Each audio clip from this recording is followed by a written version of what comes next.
Hello guys, welcome back to study 19 में सत्यम दुबे एक बार फिर से आप सभी का हार्दिक स्वागत करता हूं दोस्तों। जल्द से जल्द 2:30 बेहतरीन सेशन आप सबके बीच में स्टार्ट हो रहा है दोस्तों। आप सबको दिख रहा होगा क्वेश्चन बेस्ड कॉन्सेप्ट, मतलब कहीं ना कहीं आप एक चीज जान रहे हैं कि सर CHSL स्पेशल क्लास हमारी चल रही है और उसमें क्या सीखते हैं हम, क्वेश्चन बेस्ड कॉन्सेप्ट डेली की सीरीज में सीखते हैं दोस्तों। मतलब कहने का यह है कि आप बेहतरीन तरीके से प्रश्न आपके एक होंगे, उनसे बनने वाले जितने भी कॉन्सेप्ट होंगे, किस प्रकार के प्रश्न पूछेगा और कौन से प्रश्न हमसे पूछ सकते हैं, सब बेहतरीन तरीके से दोस्तों मैं आपको सिखाऊंगा। इसके लिए आप कॉपी कलम निकाल लीजिए, बेहतरीन तरीके से आप लाइव आ जाइए दोस्तों। बेहतरीन सेशन आप सबके बीच में स्टार्ट हो गया दोस्तों। तो एक बार जल्द से जल्द अगर आईडी वीडी सब कुछ क्लियर जा रहा होगा तो एक बार थंब इंप्रेस कर दीजिए और बेहतरीन तरीके से आप मुझे कमेंट कर दीजिए सब कुछ क्लियर हो रहा है सर। स्टार्ट करिए एक बेहतरीन सेशन। और इससे पहले मैं आपको बता दूं, आप सभी को मकर संक्रांति की ढेर सारी शुभकामनाएं दोस्तों। बेहतरीन तरीके से लड्डू वगैरह खा लीजिए और 7 बज चुके हैं, पानी वगैरह पी के एकदम कॉपी कलम निकाल के बेहतरीन तरीके से एकदम शांत मुद्रा में बैठ जाइए कि सर यहां तो बेहतरीन कॉन्सेप्ट मिलने वाले हैं। देखते हैं कितने प्रकार के CHSL के क्या लेवल थे और कहां से प्रश्न बनाए जाते थे दोस्तों। जी हां दोस्तों, उनसे बनने वाले प्रश्न भी मैं आपको बताऊंगा, उनसे बनने वाले जितने कॉन्सेप्ट होंगे सब बेहतरीन तरीके से आप सीखेंगे दोस्तों। तो बेहतरीन तरीके से आप कॉपी कलम निकाल लीजिए और अच्छे तरीके से आ जाइए सेशन में। और एक बार बेहतरीन तरीके से शेयर भी आपको कर देना है दोस्तों, कोई कंजूसी नहीं करना है। तो चलिए एक छोटी सी इंफॉर्मेशन के साथ आज के इस सेशन का आगाज करते हैं दोस्तों। बेहतरीन तरीके से आप सबके बीच में एक छोटी सी इंफॉर्मेशन, हिंदी 6.0 का बैच जो कि मात्र 999 रुपए में हिंदी के बादशाह नितिन सर से आपको पढ़ने का मौका मिलेगा दोस्तों। जो भी इंटरेस्टेड होंगे जल्द से जल्द इस बैच को परचेस कर सकते हैं बेहतरीन तरीके से बेहतरीन हिंदी पढ़ने के लिए दोस्तों। चलिए साथ ही साथ यूपी टेट का बैच दोस्तों, सुपर टेट RO बीटो मॉक टेस्ट, मतलब स्टडी 91 के इस बेटर प्लेटफॉर्म पे बेटर अपॉर्चुनिटी आप सबको दी जा रही है दोस्तों। जो भी इंटरेस्टेड होंगे जल्द से जल्द परचेस कर सकते हैं। तो चलिए आज के इस सेशन का पहला प्रश्न आप सबके बीच में आगाज करते हैं दोस्तों। एक बार दिल से सभी का मैं अभिनंदन करता हूं, इस क्लास में एक बार शेयर कर देंगे अच्छे तरीके से। और आप सबके बीच में पहला क्वेश्चन है दोस्तों। सबसे पहले बेहतरीन कॉन्सेप्ट देखते हैं किस बच्चे का आता है और बेहतरीन जवाब का आप सबके इंतजार रहेगा और यहां से सीखने वाले बेहतरीन कॉन्सेप्ट आप लेकर जाएंगे दोस्तों। तो कॉपी कलम जरूर निकाल लीजिए दोस्तों, अच्छे तरीके से कॉपी कलम निकाल लीजिए। और यहां मैं एक चीज बताता हूं, देखिए सेंटेंस अगर इसको पढ़ता हूं तो बोला he told me that he wrote a letter to his superior for a certain reason. बात करता हूं दोस्तों, अगर इनको पढ़ता हूं तो एक चीज पता चलता है, तो कहीं ना कहीं बातें सर नरेशन की लिखी गई हैं। किसकी गई है? अब नरेशन में हमको ये नहीं पता भाई, बात अलग की हो गई से डायरेक्ट नरेशन इनडायरेक्ट नरेशन, सारी बातें तो आपको पता ही है था। लेकिन एक चीज मैं आपको बताना चाहता हूं जरा ध्यान से, यहां एक चीज आपको समझना है कि सर यहां एक चीज हो गया रिपोर्टिंग वर्ब, दूसरा हो गया रिपोर्टेड स्पीच। दोनों की अगर मैं बात करूं ना तो आपको बता दूं कि एक ही टेंस में नहीं होंगी, ठीक है। इतना बात तो, इतना कॉन्सेप्ट तो क्लियर होगा। बात करता हूं ही टोल्ड मी, डायरेक्ट V2 आया, कहने का मतलब सर ये कहीं ना कहीं सिंपल पास्ट में है। क्या है ये? कहीं ना कहीं हमारा सिंपल पास्ट में। चलिए यहां तक की बातें तो क्लियर है सर। थोड़ा आगे बढ़ते हैं, यहां देखते हैं दैट ही रोट, सर ये भी V2 हो गया, कहने का मतलब ये भी हमारा सर किसमें है? सिंपल पास्ट में है। किसमें है? सिंपल पास्ट में है। तो कहीं ना कहीं अगर रिपोर्टिंग सिंपल पास्ट में है तो हमारा रिपीटेड स्पेस कहां होना चाहिए था? हमारा सर ये पास्ट परफेक्ट में होना चाहिए था। किस में होना चाहिए था? पास्ट परफेक्ट में होना चाहिए था। सर जब कॉन्सेप्ट क्लियर है तो ये प्रश्न क्या हमको फंसा सकता है? दिस इज नॉट पॉसिबल यार। बात करेंगे तो सर ये रोट कहां से आ सकता है? दोनों तो सेम में हो नहीं सकते, रिपोर्टिंग वर्ब रिपोर्टेड स्पेस में। अगर हमारा वर्ब किसमें? सिंपल पास्ट में, तो रिपोर्टेड स्पेस कहीं ना कहीं सर सिंपल प्रेजेंट परफेक्ट में होना चाहिए था। तो यहां पे ही रोट की जगह पे आपको करना था ही हैड के बाद वर्ब की थर्ड फॉर्म लगाएंगे मेरे भाई, तो हेड के बाद रिटेल लिखेंगे और अच्छे तरीके से सर गलती पकड़ी गई और बी पार्ट में एरर है। बताइए आपको सर ये कॉन्सेप्ट समझ में आया कि नहीं? अगर क्लियर है तो एक बार थंब इंप्रेस कर दीजिए। बेहतरीन कॉन्सेप्ट दोस्तों आप सबके बीच में है। सिर्फ इतना समझ लो कि जब बात हम वॉइस की करते हैं, किसकी करते हैं? वॉइस की करते हैं दोस्त, तो वन बिलो स्टेयर होता है। क्या होता है? वन बिलो स्टेयर, एक सीढ़ी नीचे जाते हैं। क्या करते हैं? एक सीढ़ी नीचे जाके चेंज करते हैं कि प्रेजेंट इंडिफिनिट है तो एक सीढ़ी नीचे जाएंगे, प्रेजेंट कंटीन्यूअस में चेंज करेंगे। लेकिन अगर मैं नरेशन की बात करता हूं तो एक दूसरे घर में जाते हैं, प्रेजेंट का है तो किधर चला जाता है? उधर पास्ट में चला जाता है। ध्यान से इस बात को अच्छे तरीके से समझेंगे दोस्तों। क्लियर है? चलिए यहां से सारे कॉन्सेप्ट क्लियर हैं। और एक चीज मैं बता दूं, वॉइस से बनने वाले जितने भी क्वेश्चन होंगे एकदम 30 सेकंड से अंदर आप करेंगे दोस्तों। जाके मूल मंत्र वाली क्लास आप जरूर ले लीजिएगा, वॉइस के मूल मंत्र सारे पार्ट बताए हैं। तो बेहतरीन तरीके से पहले प्रश्न का आंसर आप सबके बीच में आ चुका दोस्तों। सारे कॉन्सेप्ट स्क्रीनशॉट ले लेंगे और इसी के साथ अगला प्रश्न आप सबके बीच में, और बिल्कुल गलती नहीं करनी है दोस्तों। जल्द से जल्द बताइए कि दूसरे कॉन्सेप्ट का क्या जवाब होगा दोस्तों। जल्द से जल्द बताएं दूसरे प्रश्न का क्या जवाब होगा। जल्द से जल्द बताइए दूसरे प्रश्न का क्या जवाब होगा दोस्तों। चले, वेरी गुड, बेहतरीन तरीके से प्रश्न को पढ़ते हैं। बोला he reminded me that he has often told me not to play with fire. एक चीज मैं बताया ना, जब मैं कॉमन एरर के प्रश्न सॉल्व करता हूं, क्या करता हूं, जब मैं कॉमन एरर के प्रश्न सॉल्व करता हूं तो एक चीजें हमारी क्लियर है, क्या है, जहां से हमारा ओरिजिन पॉइंट होता है, यहां से मैं स्टार्ट करता रहता हूं ना, तो चीजें हमको इंडिकेट करती रहती है। क्या करती है, चीजें हमको इंडिकेट करती रहती है, ये आया है तो ऐसा हो सकता है। बात मैं करता हूं, एक कॉन्सेप्ट याद रखना कि अगर मेरा जो सब्जेक्ट हो गया, क्या हो गया, मेरा जो सब्जेक्ट हो गया और उस सब्जेक्ट का सेंटेंस में, वो सब्जेक्ट जिस टेंस में होगा मेरे भाई, क्या बोला, सब्जेक्ट हमारा जो हमारा टेंस प्रेफर करता है, मैंने क्या बोला, जिस टेंस में ऑलरेडी मेरा सब्जेक्ट होता है या सब्जेक्ट मेरा जो टेंस प्रेफर करता है, पूरा सेंटेंस, मैंने क्या बोला, पूरा सेंटेंस, बात करेंगे पूरे सेंटेंस की जो ओवरव्यू होगी दोस्तों आपकी उसी सेम टेंस में होनी चाहिए। किसमें होनी चाहिए, सेम टेंस में होनी चाहिए। चलिए काम करते हैं, शुरू से पढ़ना स्टार्ट करते हैं। बोला ही रिमेंडेड, तो कहीं ना कहीं ये V2 है दोस्तों, यानी V2 अगर है तो V2 है तो ऑलरेडी आपको पता है सर ये पास्ट हो गया, क्या हो गया, पास्ट हो गया। यहां तक के तो चीजें क्लियर है। सर V3 तो हो नहीं सकता क्योंकि V3 आने से पहले आपको पहले ही क्या चाहिए, उसके पहले हैज होना चाहिए था, हैव होना चाहिए था और आपका क्या होना चाहिए था, हैड होना चाहिए। ये V3 आने से पहले तो दोस्तों बिल्कुल एकदम क्लियर है कि ऐसा होता है। अब बोला तो रिमेंडेड हो गया, आगे बोला दैट ही हैज, यहां हैज दिखा तो हैज क्या होता है, कहीं ना कहीं सर ये हमारा प्रेजेंट होता है। आगे आता हूं ऑफन टोल्ड, टोल्ड भी आपका कहीं ना कहीं क्या दिखा, सर पास्ट फॉर्म दिखा। आगे देखते हैं मी नॉट टू पे with fire, play with fire, ये चीजें क्लियर हो गई। मैंने बोला सेंटेंस में सब्जेक्ट जो चीजें जिस टेंस को प्रेफर करेगा पूरे सेंटेंस उसी में होंगे दोस्तों। सब्जेक्ट की बात करेंगे तो ही हमारा सब्जेक्ट है और ये प्रेफर किया है पास्ट को, तो दोस्तों ये हैज कभी आ नहीं सकता। सर चोरी पकड़ी गई, बी पार्ट में एरर है। अच्छे तरीके से जहां हैड वहां क्या कर दीजिए, हैड कर दीजिए। ऑलरेडी आप क्या कर देंगे, कहीं ना कहीं सर पास्ट में कर दीजिए, क्योंकि ये कॉन्सेप्ट हमारा क्लियर है कि सब्जेक्ट जिस टेंस को प्रेफर करता है पूरे सेंटेंस का ओवरव्यू उसी सेंटेंस में करते हैं दोस्तों। इस बात को दिमाग में डाल लो, सारे कॉन्सेप्ट अच्छे तरीके से नए तरीके से सिखाऊंगा दोस्तों। ज्यादा चीजें, कुछ बच्चों की क्या प्रॉब्लम होती है कि सर मैं कर तो लेता हूं लेकिन सबसे बड़ी समस्या क्या है कि मैं उसका हिंदी नहीं निकाल पाता, उसका हिंदी नहीं बना पाता। ये भी मैंने बहुत सुना है कि बहुत ज्यादा प्रॉब्लम यही, बेटा ठीक है आपको जाना है वहां पे क्या सही आंसर टिक करना है तो तरीका सीख लो। बस आप जान लो कि B1 से लेकर B5 तक कौन सी वर्ब किस टेंस में होती है, किस टाइम में होती है, ये चीजें आप क्लियर रखो। इनका मैंने गेम भी बताया है, किस प्रकार के गेमिंग प्लान होते हैं B1 से लेकर B5 तक। सर्च करके प्लेलिस्ट में जाके जरूर पढ़ लेना दोस्तों, तो उन बच्चों का भी बिल्कुल सही हो जाएगा। सिर्फ तरीका देखे रहेंगे, कॉन्सेप्ट आप जरूर क्लियर करेंगे कि किस कॉन्सेप्ट से, किस सरल कॉन्सेप्ट से सत्यम सर हमको ये तरीका बताते हैं दोस्तों। बात सही लगेगा तभी समर्थन करना। एक बार कॉन्सेप्ट क्लियर है तो थंब पे प्रेस कर दीजिए और सेशन को शेयर भी कर लीजिए दोस्तों।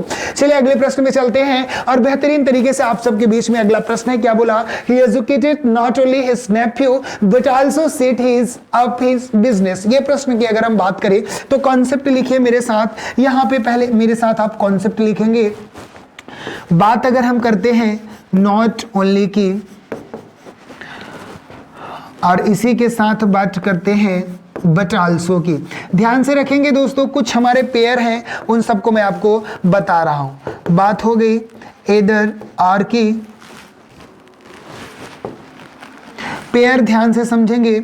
उसके बाद अगर मैं बात करूं नेदर नार। देखो दोस्त यहां से कितने प्रश्न पूछे गए हैं, कितनी बार मैंने यह कॉन्सेप्ट आपको दिया है, इसीलिए दे रहा हूं दोस्तों। सारे कॉन्सेप्ट क्लियर रखो कि बहुत बार पूछे जा चुके हैं। यहां मैंने बोला इन सब के साथ एक से अधिक सब्जेक्ट लगेंगे, दो लगेंगे, पेयर में जोड़े जाएंगे। अगर इसके पहले ये S1 आ गया तो यहां पे आपका क्या आ जाएगा, S2 आ जाएगा। क्लियर है, यहां अगर S1 आ गया मेरे भाई तो आप बताइए यहां आपका क्या आ जाएगा, S2 आ जाएगा। यहां अगर S1 आ गया तो आप बताइए यहां क्या आ जाएगा, यहां आपका S2 आ जाएगा। चलिए आगे अगर मैं बात करता हूं, ध्यान से देखिएगा।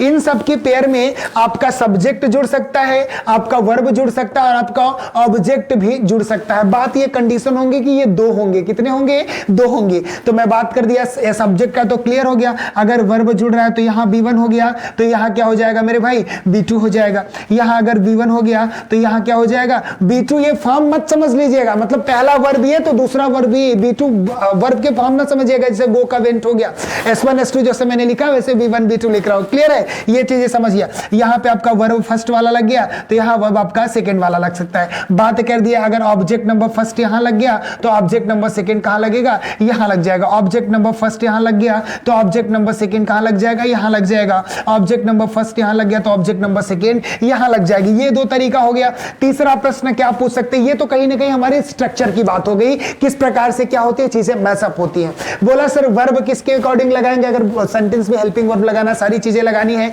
तो सर सब्जेक्ट नंबर फर्स्ट इधर है, सब्जेक्ट नंबर सेकंड इधर है, तो एक ही सब्जेक्ट के अकॉर्डिंग लगाएंगे। तो ध्यान रखिएगा, आइदर आर के बाद आने वाले सब्जेक्ट के अकॉर्डिंग, नाइदर नार के बाद आने वाले सब्जेक्ट के according, not only but also के बाद आने वाले सब्जेक्ट के अकॉर्डिंग। मतलब बट आल्सो के बाद चीजें ये क्लियर हो गई कि S2 ही आएगा। इनके बाद बात करते हैं तो S2 हो गया, तो इनके बाद आएगा जो सब्जेक्ट S2 होगा तो वर्ब किसके अकॉर्डिंग लगेगा, अकॉर्डिंग टू S2। यहां पे अगर बात करेंगे तो किसके अकॉर्डिंग लगेगा, S2। यहां पे बात करूंगा तो किसके अकॉर्डिंग लगेगा, S2। जैसे जरा ध्यान से देखिएगा, मैंने बोला सेंटेंस में एक चीज समझिएगा, अगर मैंने कहा, ध्यान से मेरी बातों को सुनेंगे, अगर मैंने कहा आइदर राम और आई, अब बोला मैंने डन दिस वर्क, इस प्रश्न की बात कर दिया मैंने, तो आइदर देखिए और के पेयर में दो सब्जेक्ट जुड़ा, ये S1 हो गया, ये S2 जुड़ गया। तो भाई राम के अकॉर्डिंग लगाएंगे कि आई के अकॉर्डिंग, मैंने बोला बताइए आप हैज भर सकते हैं कि हैव भर सकते हैं, तो राम के अकॉर्डिंग हैज होगा, सही होगा। अब आई के अकॉर्डिंग हैव सही होगा, लेकिन आइदर आर के पेयर में हमेशा S2, ये S1 हो जाएगा मेरे भाई, ये हमारा क्या होगा S2। S2 के अकॉर्डिंग वर्ब लगाएंगे तो हैज गलत, मतलब आपको क्या भरना था, हैव भरना था। ये कॉन्सेप्ट आप अच्छे तरीके से नोट कर लेंगे दोस्तों, तो इसके अकॉर्डिंग करेंगे। चलिए ये तो वर्ब की भी बातें क्लियर हो गई। सर कहां से प्रश्न कितने तरीके से पूछेगा सब मैं आपको बता रहा हूं। अब तीसरा तरीका क्या हो गया सर, इस प्रश्न को पढ़ते हैं। देखिए ही एजुकेटेड नॉट ओनली, उसके बाद ये बट आल्सो हो गया, इनके पहले कोई वर्ब की बात कर दी, ये जो सेट है, ठीक है ना। बट आल्सो के बाद कहीं ना कहीं यहां पे सब्जेक्ट नहीं वर्ब को जोड़ा गया है, तो ये सेट हमारा कहीं ना कहीं V2 सेकंड वर्ब हो गया। तो यहां पे जो हमारा एजुकेटेड है, तो बताइए नॉट ओनली के बाद आएगा कि नॉट ओनली के पहले आएगा, आप बताइए नॉट ओनली के बाद आएगा कि नॉट ओनली के पहले। सर नॉट ओनली हो जाएगा, उसके बाद वर्ब फर्स्ट वाला आ जाएगा, फिर बट आल्सो के बाद ये वाला हमारा सेकंड वर्ब आ जाएगा। तो क्लियर है, तो इसका मतलब सर एजुकेटेड कहां होना चाहिए था, नॉट ओनली के बाद होना चाहिए था। सारे कॉन्सेप्ट क्लियर है, सारे स्ट्रक्चर क्लियर है, गलती कैसे आप कर सकते हो दोस्तों, सर बिल्कुल सही, ए पार्ट में एरर है, अच्छे तरीके से समझ में आ गया दोस्तों। स्क्रीनशॉट ले लीजिएगा और इसके बाद जो मैंने कॉन्सेप्ट जिस प्रकार से बताया सब आपके बीच में नोट होने चाहिए। चलिए अगला प्रश्न आप सबके बीच में और जल्द से जल्द बताएंगे, कोई भी बच्चा इस प्रश्न को गलत नहीं करेगा, जल्द से जल्द इस प्रश्न का आंसर करेंगे मेरे दोस्तों, जल्द से जल्द इस प्रश्न का आंसर करेंगे आप लोग।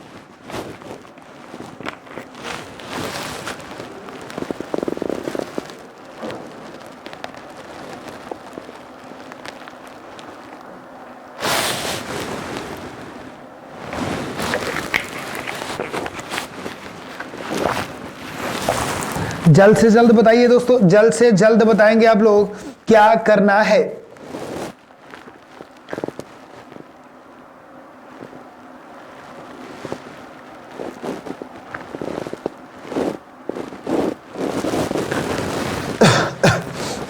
चलिए बिल्कुल इस प्रश्न की बात करें, क्या बोला, the teacher said to the boys that one और टू, उसके बाद है work hard to earn one living. चलिए एक चीज मैं बात करता हूं ना, सही अगर एक्सप्रेशन की बात करते हैं तो होता है क्या आपका वंस लिविंग होता है, क्या होता है, चलिए वंस लिविंग होता है। चलिए ये तो सही एक्सप्रेशन की बात हो गई। सर ये रिलेटेड कॉन्सेप्ट कहां से होता है, जब भी हम बात किसी पजेसिव की करते हैं, क्या बोलते हैं, कब जब भी बात हम किसी पजेसिव की करते हैं एज वेल एज बात करेंगे कोई भी जिरंड आ गया, क्या आ गया, कोई भी जिरंड आ गया। और जिरंड के पहले अगर हम बात करते हैं तो कोई भी पजेसिव आपको क्या करना होगा, वन जो है तो इनके अकॉर्डिंग आपको एपोस्ट्रोफी एस लगा देना है। कोई भी पजेसिव की अगर हम बात करते हैं जिरंड के पहले तो लिविंग एज बात करेंगे, यहाँ पे एज अ जिरंड है दोस्तों, इनके साथ अगर मैं बात करूंगा पजेसिव नेचर में तो यहां पे एपोस्ट्रोफी एस आपको लगा देना था। और सही एक्सप्रेशन भी आपका जो होता है वन लिविंग नहीं होता, वंस लिविंग होता है। इन बात को दिमाग में डाल लीजिए दोस्तों अच्छे तरीके से। विथ अ नेक्ड आई, बात देखिएगा, विथ अ नेक्ड आई। ध्यान से देखिएगा, ये आपसे बहुत बार प्रॉब्लम दे दिया जाता है, जो कि ये रॉन्ग एक्सप्रेशन होता है, नग्न आंखों से विथ अ नेक्ड आई। ये चीजें नहीं होती, विथ द नेक्ड आई होती है दोस्तों। इस बात को ध्यान दे रखिएगा, ठीक है ना, इस बात को ध्यान में रखिएगा। ये सब कहीं ना कहीं गलत एक्सप्रेशन आपसे दे दिए जाते हैं, विथ द नेक्ड आई, ठीक है ना। विथ द नेक्ड आई होगा जो हमारा रॉन्ग एक्सप्रेशन होता है, विथ अ नेक्ड आई होता है। इसी प्रकार से one living that's a wrong expression. जब बात करेंगे सही की तो वंस लिविंग होता है दोस्तों। कॉन्सेप्ट ये भी क्लियर रखना कि जब भी लिविंग के पहले हम बात करेंगे तो अपॉस्ट्रोफी एस लगाते हैं। पॉजेसिव बात में बात करें, पॉजेसिव कहने का मतलब खुद की बात है, ऑनरशिप की बात करेंगे तब के सेंस में दोस्तों। तो अच्छे तरीके से सर हमारी जो सही एक्सप्रेशन होगी क्या होगी, वंस लिविंग होगी। चलिए अगला प्रश्न आप सबके बीच में आने से पहले मैं एक आपको इंफॉर्मेशन देता हूं दोस्तों, बेहतरीन तरीके से समझेंगे। आप सबके बीच में अपनी हिंदी की किताब आ चुकी है दोस्तों, जो कि मात्र 299 रुपए में हिंदी के बादशाह नितिन सर द्वारा बेहतरीन तरीके से पूरे 36 चैप्टर बेहतरीन तरीके से डिस्क्राइब किए गए दोस्तों। जो भी इंटरेस्टेड होंगे अच्छे तरीके से इसे परचेज कर सकते हैं। सर बार बार वही बातें क्यों बताते हैं, मैंने आपको बताया था कि जितना आप मुझे प्यार करते हो दोस्तों, उससे कई गुना ज्यादा हम सब आपसे करते हैं दोस्तों। तो अच्छे तरीके से एक चीज आप दिमाग में डाल लीजिए, अपनी हिंदी यदि आपको मजबूत करनी है तो अपनी हिंदी की किताब आपको जरूर पढ़ना होगा दोस्तों। तो चलिए इसी के साथ इसलिए 91 के इस बेटर प्लेटफॉर्म पे जितने भी बुक्स अवेलेबल हैं, सब जो भी इंटरेस्टेड करना चाहेंगे दोस्तों, इन सब के बारे में एक बड़ी बात बताता हूं आपको कि कहीं भी आपके भारत के किसी भी कोने में आप इसे परचेस करेंगे, आपको फ्री होम डिलीवरी दी जाएगी दोस्तों। कोई भी एक्स्ट्रा पेमेंट आपसे नहीं लिया जाएगा। तो चलिए इसी के साथ आगे बढ़ते हैं और अगले बेहतरीन कॉन्सेप्ट की ओर आते हैं। और अगला प्रश्न बेहतरीन तरीके से आप सबके बीच में बेहतरीन कॉन्सेप्ट आपको मिलने वाला है दोस्तों। तो जरा इस प्रश्न को हल करिए और क्या हो सकता है, इस प्रश्न को सॉल्व करिए। बोला व्हेन आई ऑफर्ड हिम, देखिए इतना लंबा चौड़ा लग रहा है, जितने लंबे चौड़े प्रश्न मेरे भाई उतना बेहतरीन उतना चिरपुटी आपको कॉन्सेप्ट मिलने वाला है। इस प्रश्न की अगर हम बात करते हैं तो जरा ध्यान से पढ़िए। क्या बोला कि when I offered him to help which he needed he persisted. एक चीज मैं आपको बता दूं, एक शब्द याद रखना आपको, जब ऑफर मिल गया, क्या मिल गया, ऑफर की अगर बात करते हैं, नोट करो।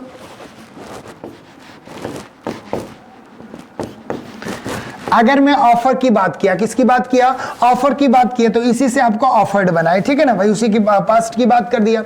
और एक चीज आप जानते होंगे, ट्रांजिटिव वर्ब जानते होंगे, क्या जानते होंगे, ट्रांजिटिव वर्ब जानते होंगे ना। वर्ब के मैंने फॉर्म बताया, ट्रांजिटिव क्या होता है, जो हमारे ऑब्जेक्ट के साथ आता है। किसके, ट्रांजिटिव क्या कहते हैं, जो ऑब्जेक्ट को लेकर अपने साथ आता है, मतलब प्लस ऑब्जेक्ट, उसको हम क्या कहेंगे, ट्रांजिटिव। जो ऑब्जेक्ट के विदाउट ऑब्जेक्ट आता है उसको इंट्रांजिटिव कहेंगे। चलिए नॉर्मल बेस पे उसकी बातें हमको तो पता हो गई। अब बोला सर इनके जो ऑफर की बात करते हैं तो ऑफर को हम कहते हैं डाई ट्रांजिटिव। क्या कहते हैं, डाई ट्रांजिटिव। डाई कहने का मतलब क्या होता है भाई, दो होता है। अब आप समझेंगे डाई ट्रांजिटिव हम किसको कहेंगे, डाई ट्रांजिटिव वर्ब कहेंगे, ऑफर को कहेंगे।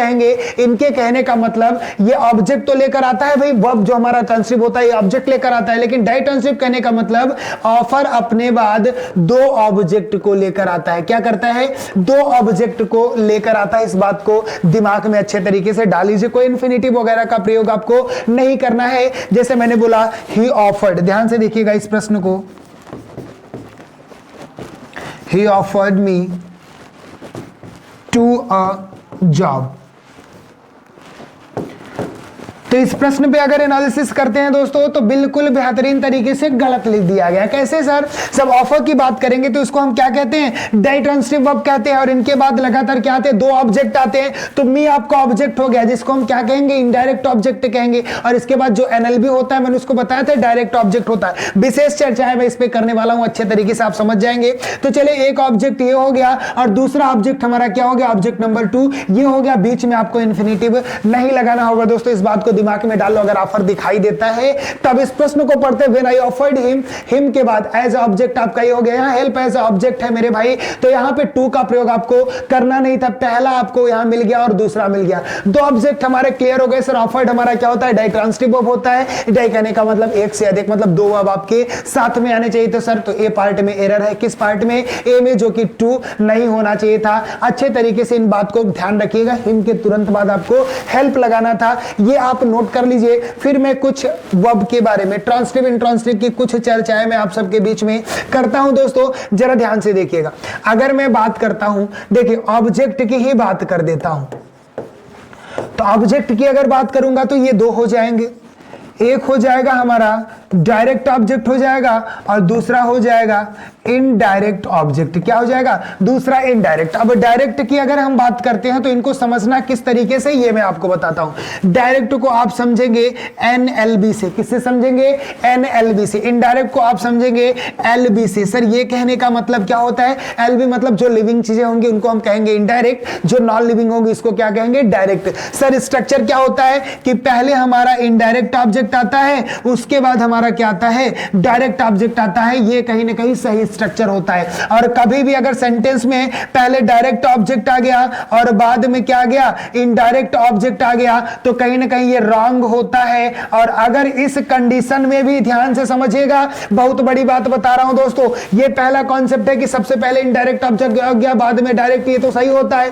लेकिन अगर कभी भी पहले डायरेक्ट ऑब्जेक्ट आ गया बाद में इनडायरेक्ट, तो पहला ये समझ में आ गया कि सर गलत होगा। लेकिन अगर पहले डायरेक्ट बाद में इनडायरेक्ट, इसको सही भी करना है तो इन दोनों के बीच में टू या फॉर क्या करते हैं? प्रीपोजिशन का प्रयोग करते हैं, तब जाके इसको हम क्या कर सकते हैं? सही कर सकते हैं। दोस्तों ये अच्छे तरीके से पहले स्क्रीनशॉट ले लीजिए, एग्जाम में बहुत बार पूछ लिया जाता है। अगर कॉन्सेप्ट क्लियर नहीं रहेगा दोस्तों तो आप गलत कर दोगे, इस बात को दिमाग में डालो। अच्छे तरीके से पहले इसको स्क्रीनशॉट लो, स्क्रीनशॉट लो। अगर मैं बताता हूं जैसे लिखा है he gave me a book, ठीक है ना, ये चीजें मैंने लिखा तो गेव आपका वर्ब हो गया, मी आपका क्या होता है? ऑब्जेक्ट होता है मेरे भाई। अ बुक आपका क्या हो गया? ये भी ऑब्जेक्ट हो गया। दो ऑब्जेक्ट हो गए। दोनों ऑब्जेक्ट अगर आ गए तो मैंने क्या बोला था? सबसे पहले आता है आपका इनडायरेक्ट ऑब्जेक्ट और उसके बाद आपका क्या आता है? Direct object. पीछे जरा देखिएगा, पहले आपका इनडायरेक्ट ऑब्जेक्ट आएगा बाद में डायरेक्ट, तो बिल्कुल सही होगा मेरे भाई। और इस प्रश्न में देखते हैं तो पहले मी आया है तो मी आपका क्या हो गया? इनडायरेक्ट ऑब्जेक्ट हो गया। और ये आपका बुक क्या हो गया? Direct object. कैसे इनडायरेक्ट पहचानते हैं? जिनमें एलबी, इनडायरेक्ट मैंने क्या बताया था? इनडायरेक्ट कहने का मतलब हो जाएगा इनडायरेक्ट मतलब एलबी मतलब लिविंग बीइंग। तो मी में जान होता है ना, जैसे मैं बी की बात कर दिया, ही गेव मी, तो मी मतलब मुझे, मुझे में जान है, तो इसको हम क्या कहेंगे? इनडायरेक्ट ऑब्जेक्ट कहेंगे मेरे भाई। और इसको क्या कहेंगे? Direct object. किताबों में तो जान है नहीं भाई, तो एनएलबी बेस में। सर ये स्ट्रक्चर तो सही होता है। और अगर इस सेंटेंस में लिख गया है, ध्यान से समझेंगे, अगर मैंने लिखा he gave a book, उसके बाद मी, तो कहीं ना कहीं ये सेंटेंस सर बोलने में भी गलत लग रहा है और पूरी तरीके से क्या है? गलत है। कैसे आपने पता किया? सर स्ट्रक्चर क्या होता है? पहले इनडायरेक्ट आता है बाद में डायरेक्ट। अगर कोई स्ट्रक्चर ऐसा हो गया कि पहले डायरेक्ट ऑब्जेक्ट आ गया और बाद में इनडायरेक्ट ऑब्जेक्ट आ गया, तो बीच में टू या फॉर प्रीपोजिशन का आना कंपलसरी होता है, तब जाके सही होता है। तो अ बुक हमारा क्या हो गया? डायरेक्ट ऑब्जेक्ट, और मी हो गया हमारा इनडायरेक्ट ऑब्जेक्ट। तो इनके बीच में हम अगर टू लगा देते हैं तो अब जाके क्या हो गया? स्ट्रक्चर सही हो गया दोस्तों। तो ध्यान रखिएगा, इस स्ट्रक्चर में प्रश्न ज्यादा पूछे जाते हैं। दिमाग में अगर रहेगा सर प्रीपोजिशन लगा के सही कर देते हैं तो आप अच्छे तरीके से कर लोगे मेरे भाई। इसलिए सारे कॉन्सेप्ट अच्छे तरीके से आप नोट कर लेंगे, ठीक है ना। चलिए अब इस प्रश्न का जवाब तो आपको मिल ही गया होगा। चलिए आपको ले चलते हैं अगले प्रश्न में, और सारे कॉन्सेप्ट ऑब्जेक्ट के रिलेटेड आप रख लेंगे। और यहां से तो जरूर प्रश्न पूछा जाता है दोस्तों, इसको नोट रखेंगे। चलिए अगले प्रश्न में आपको ले चलते हैं और इस प्रश्न का जल्द से जल्द जवाब दीजिए। बिल्कुल आपको गलत नहीं करना है। ये प्रश्न आप सबके बीच में क्या कह रहा है? I would have asked you for dinner if I had known that you are staying here tonight. देखो अगर मैं बात करता हूं ना कि अगर चीजें आप समझना चाहते हो ना, तो एक चीज आप तुरंत समझ जाओगे कि सर एरर हमको ढूंढना है, किस तरह से ढूंढे सर, मैं परेशान हो गया हूं, तरीका पढ़ते पढ़ते सही नहीं कर पाता। देखता हूं सब्जेक्ट की बात किया, ये सब्जेक्ट हो गया, ऑलरेडी यहां है तो वुड हैव, तो कहीं ना कहीं वुड लगा, तो कहीं ना कहीं ये बातें किसमें कर दिया? पास्ट में कर दिया। चलिए ठीक है, आस्क्ड भी लगा तो भाई उसके अकॉर्डिंग लगाए। आगे मैं देखता हूं इफ आई हैड, तो वहां भी देखता हूं तो क्या हुआ? लाल क्या है? पास्ट है। आगे मैं चलाता हूं दैट यू आर, अब देखो ये आर लग गया तो कहीं ना कहीं ये बातें प्रेजेंट में कर दिया। तो सर कहीं ना कहीं जब बात पास्ट में पूरी हो रही थी, पूरी सेंटेंस का नतीजा पास्ट में ही था, तो ये आके बीच में क्या कर दिया? सर सीधा आंख मूंद के गलती कर दोगे ना डिपार्ट में तो सही हो जाएगा। इस बात को दिमाग में आप डाल लो अच्छे तरीके से, ठीक है ना। अब यहां देखते हैं तो रिपोर्टिंग क्लास की अगर हम बात कर रहे हैं तो हमारा पास्ट में है, तो यहां भी हमारा क्या होना चाहिए था? सर पास्ट होना चाहिए था। अगर पास्ट में ये बात करेंगे तो यहां बिफोर लगा है। अगर मैं पूछना चाहता हूं, बताओ बच्चा, पास्ट में हम हैड लगाएंगे कि वाज लगाएंगे? लगाएंगे कि वर लगाएंगे? अब इसमें आप लोग जवाब दो, पास्ट में हम लगाएंगे क्या? अगर यहां तक की हम बातें करें तो यू है, तो यू के अकॉर्डिंग सर वाज नहीं लगाएंगे। दूसरी बातें करेंगे तो यहां बिफोर है, और बिफोर के पहले हम क्या लगाते हैं बताइए? बिफोर के पहले इज, एम, आर, वाज, वर ही तो आता है। पास्ट में बात करेंगे तो वर लगाएंगे सर। हैड हम इसलिए नहीं लगाएंगे, हैड भी पास्ट ही है। अगर मान लो 4 ऑप्शन देके पूछ लिया हैड वाज दोनों है, हैड वर दोनों है, तो आपको हैड नहीं लगाना है, क्योंकि इसके बाद स्टेइंग है, स्टेइंग जो कि हमारा बिफोर होता है, और हैड के बाद बिफोर नहीं लगता। इन सब कॉन्सेप्ट से आप सही करोगे दोस्तों ना, तो बिल्कुल मैं उम्मीद करता हूं, बोलते हैं ना जैसे मैथ में उत्तर की जांच करे, तो इस प्रकार से आप अच्छे तरीके से प्रूफ भी अपने आप को कर लोगे कि मैं अच्छे तरीके से सही हूं। चलिए आपको अगले प्रश्न में ले चलते हैं, और अगला बेहतरीन प्रश्न आप सबके बीच में है, जल्द से जल्द इस प्रश्न का जवाब देंगे दोस्तों। क्या बोला? We were still talking about what we should do. आगे बोला when he heard the children shouting. इस प्रश्न को अच्छे तरीके से आपको जवाब देना है मेरे भाई, जल्द से जल्द बताइएगा इस प्रश्न को, जल्द से जल्द इस प्रश्न का जवाब दीजिए।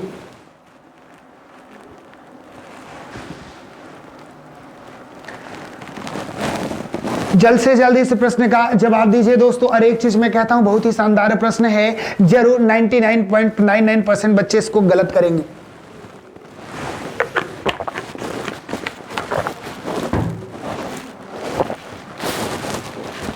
बात पे गौर करिएगा मेरे भाई, शानदार प्रश्न है, बात पे गौर करिएगा, शानदार प्रश्न है। बात सही लगे तो समर्थन करना, और 99.99% इस प्रश्न का आंसर गलत करेंगे। सर अंडर एस्टिमेट मत करिए, मैं बिल्कुल सही करके दिखाऊंगा। तो देखते हैं दोस्तों कितने बच्चे इस प्रश्न का जवाब सही करते हैं। चलिए वेरी गुड बोला कि we were still talking about what we should. कुछ बच्चे अब तुरंत वी जवाब दे देंगे। क्यों दे देंगे? कि सर ये WH दिखा है। चलिए यहां मैं इरेज करके सारे कॉन्सेप्ट देखता हूं। क्यों दे देंगे? कि सर मैं आप सबके बीच में ये दिख रहा है WH दिख रहा है। क्या दिख रहा है? जब भी स्ट्रक्चर बनता है WH का, तो WH क्या करता है? अपने तुरंत बाद सर ऑक्सिलरी वर्ब ले लेता है, तब सब्जेक्ट लग के तब आपका क्या लगता है? हेल्पिंग वर्ब, उसके बाद कोई अदर वर्ड होती है। लेकिन बात क्या होता है, जब दोस्त लास्ट में हंसिया मतलब क्वेश्चन मार्क लगा होगा तब ये स्ट्रक्चर बनेगा, ध्यान रखना। और अगर लास्ट में ये फुल स्टॉप लग गया है ना, तो कोई भी, मैं ध्यान से इस बात को नोट करना, लास्ट में अगर क्वेश्चन मार्क है तब जाके स्ट्रक्चर सही होगा मेरे भाई, कॉन्सेप्ट सीखो। लेकिन लास्ट में अगर फुल स्टॉप लगा है ना, तो ये WH जो होगा इसके तुरंत बाद सब्जेक्ट आ जाएगा, तब आपका ये हेल्पिंग वर्ब हो जाएगा। उसके बाद आपका मेन वर्ब लग सकता है, फिर आपका अदर वर्ड, कुछ भी हो। ध्यान रखना है एक कॉन्सेप्ट कि अगर लास्ट में क्वेश्चन मार्क लगा है तो WH के बाद क्या आएगा? ऑक्सिलरी वर्ब, ये सही हो जाएगा।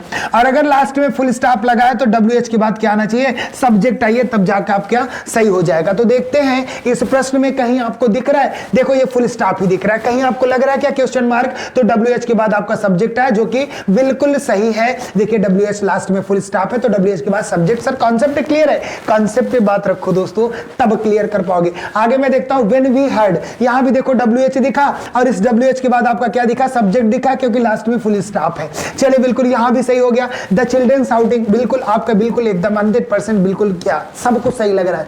अब ये शाउटिंग लग रहा है ना, तो शाउटिंग के लिए बच्चे क्या सोच रहे हैं? जब चिल्ड्रन शाउटिंग, डायरेक्ट शाउटिंग आया कैसे? ये पार्ट भी आप बिल्कुल गलत कर सकते हैं। यहां भी तो आपको गलत लग रहा है, बताइए कितने लोग को गलत लग रहा है? कितने लोग को गलत लग रहा है? बताइए जल्द से जल्द कितने लोग को गलत लग रहा है? चलिए आपको मैं सीधा सीधा बताऊं, शाउटिंग का मतलब ही सीधा सीधा होता है चिल्लाने के लिए। यहां पे आपको वर्ब की नेसेसरी नहीं होगी, वर्ब की जरूरत नहीं होगी दोस्तों। अब मैंने शानदार लिख दिया था, तो इसका मतलब आपको समझ में आया गया होगा कि सर आप एक ऑप्शन चूज कर दीजिए, वो ई नंबर में है, जो कि क्या है? No error. मेरे भाई अच्छे तरीके से बातों को समझिएगा। एक चीज और देख लीजिएगा, यहां सब्जेक्ट आपका है, सब्जेक्ट आपका पास्ट में है, और इसकी बात करते हैं तो ये देखिए पास्ट को प्रेफर किया है। पूरा सेंटेंस आप जाके देख लो, जब पूरे सेंटेंस की बात करते हैं, यहां भी हर्ड आपका है, तो सीधा सीधा कहीं ना कहीं बातें पूरी पास्ट में की गई है। सारे कॉन्सेप्ट अगर क्लियर है तो आपको घबराना नहीं है। सर जब सब कुछ कॉन्सेप्ट क्लियर है, सब चीजें सही हो रहा है, लेकिन हम जानते हैं ना, नो एरर के पास जाना नहीं चाहते। पता नहीं साला कितना बदसूरत हो गया, इसके पास कोई आता ही नहीं। ये चीजें हटा दो यार, लास्ट वाले ऑप्शन ही हटाने का पावर नहीं बेटा, हटवा दूंगा इसको, क्योंकि यहां देखते हैं कोई ध्यान ही नहीं देता। चलो अच्छे तरीके से कॉन्सेप्ट क्लियर रखो बच्चा, तभी उस पर ध्यान जाएगा। और मैं आपको बता दूं कि CHSL सबसे ज्यादा नो एरर की तरफ ज्यादा ध्यान देता रहता है दोस्तों। पिछले प्रीवियस ईयर के अगर प्रश्न पढ़ते हैं तो कहीं ना कहीं अगर 20 प्रश्न आप सॉल्व किए तो 4-5 आपको ऐसे दिखेंगे जिसमें नो एरर होगा। चलिए आपको अगले प्रश्न में ले चलते हैं और अगला प्रश्न आप सबके बीच में है दोस्तों। जल्द से जल्द इस प्रश्न का जवाब दीजिए। क्वेश्चन नंबर 8, जल्द से जल्द इस प्रश्न का जवाब दीजिए। देखते हैं कौन सा भाई कौन सी बहन सबसे पहले इस प्रश्न का जवाब देती है।